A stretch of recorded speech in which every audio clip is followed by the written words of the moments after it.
stade, on peut lire que nul n'entre ici s'il n'est photosophe, étymologiquement sage du pied. Bien.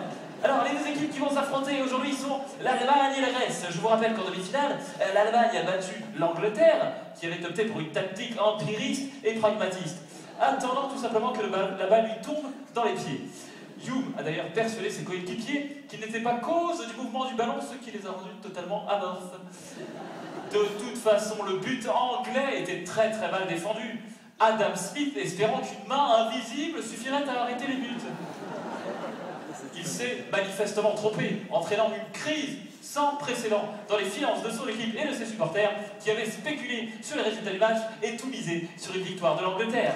Et oui, tout à fait. Et d'ailleurs, dans l'autre demi-finale, l'équipe de France, sponsorisée par Zadig et Voltaire, était opposée à la Grèce et a vécu un match malheureusement catastrophique. Sartre, le gardien français, que l'on a surnommé à juste titre les mains sales, a dû être évacué au début du match pour cause de nausées, le pauvre. Descartes, doutant de la réalité de ses coéquipiers, a fait fi du jeu d'équipe et a joué malheureusement trop perso. Pascal, lui, a tant bien que mal participé au divertissement, mais on dit dans les couloirs qu'il aurait parié sur une autre équipe. Rousseau, l'ami Jean-Jacques, lui, il a trahi la France en acceptant un contrat plus alléchant dans l'équipe suisse. Et le reste de l'équipe française était en grève.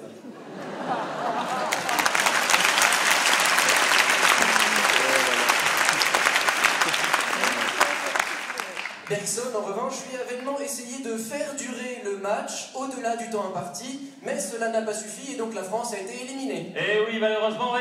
Pour cette finale, la composition des équipes est la suivante. L'Allemagne, avec Leibniz, Kant, Fichte, Schelling, Hegel, Schopenhauer, Nietzsche, Husserl, Heidegger, Dilthey, Wittgenstein. L'Allemagne est l'équipe la plus solide, la plus disciplinée, dirigée par son entraîneur Martin Luther.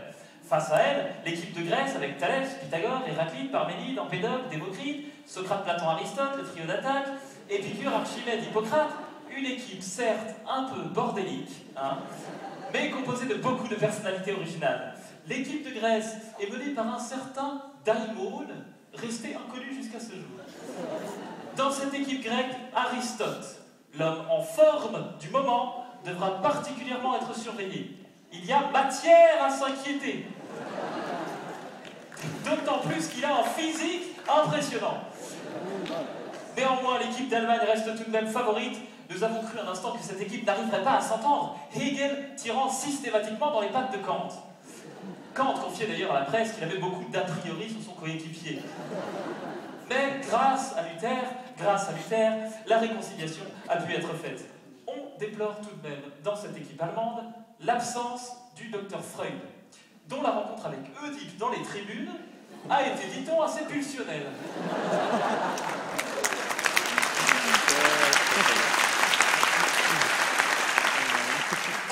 Excusez-moi, mais regardez, voilà les arbitres qui entrent sur le terrain. Alors, l'arbitre principal, Confucius, habillé d'une toge orange, est accompagné de ses deux acolytes, Saint Augustin et Saint Thomas d'Aquin. Certains se sont plaints du caractère un peu élitiste de Saint Augustin, qui confessait, avant le match, que de toute façon, tout était déjà joué.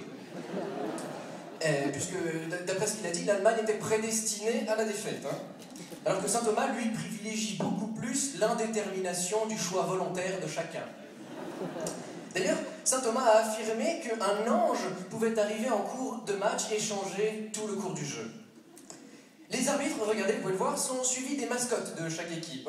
Pour l'Allemagne, c'est le Dasein, métaphorisé par une horloge, qui devrait permettre à l'équipe d'Allemagne de gagner du temps sur le terrain.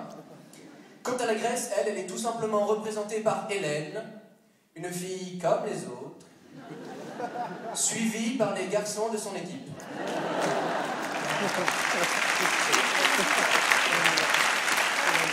Alors les équipes sont en place, l'arbitre règle son sablier, c'est parti! Alors oui, je vous rappelle qu'aucune équipe dans cette Coupe du Monde n'a pour l'instant compris qu'il fallait diriger la petite sphère de cuir vers les filets tendus autour du rectangle métallique. Le ballon n'a encore été touché par personne. Nous assistons plutôt en fait à une sorte de grande question disputée. Les philosophes se passent les idées plutôt que le ballon. Ce système mesdames et messieurs, à une sorte d'évolution des idées. Évolution qui me fait penser d'ailleurs à l'étrange comportement en quart de finale de l'attaquant anglais Darwin. Charlie le magicien, tel qu'on le nomme ici, qui essayait vainement de faire évoluer le ballon en être vivant afin qu'il se meuve par lui-même. Hélas, le hasard a fait que Darwin s'est très mal adapté à la tactique de son entraîneur. Darwin n'a donc pas été sélectionné pour la demi-finale. Oui, tout à fait. Excusez-moi, je vous interromps pour vous signaler que nous avons dans le public la joie d'accueillir un petit groupe de stoïciens venus supporter l'équipe de Grèce, alors que nous pensions qu'ils s'étaient abstenus du voyage, hein, mais bon, apparemment le destin en a voulu autrement. Et vous pouvez voir d'ailleurs, ils sont accompagnés d'un petit groupe d'épicuriens qui sont venus, je cite, prendre du plaisir. Et nous pouvons saluer également d'ailleurs un petit groupe de supporters encore, l'IPC. Ah, bonsoir. Bonsoir. Ah, l'IPC, tiens.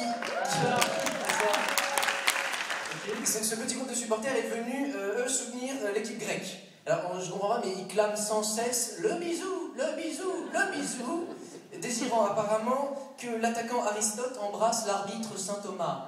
Ah, d'accord. Je sais pas, je comprends pas bien, ils sont un peu bizarres. Hein. Alors, le public a-t-il des raisons d'espérer pouvoir assister à un véritable match de football, hein? Oh là là là là là là! Nous venons d'éprouver un frisson, Hippocrate s'est approché du ballon.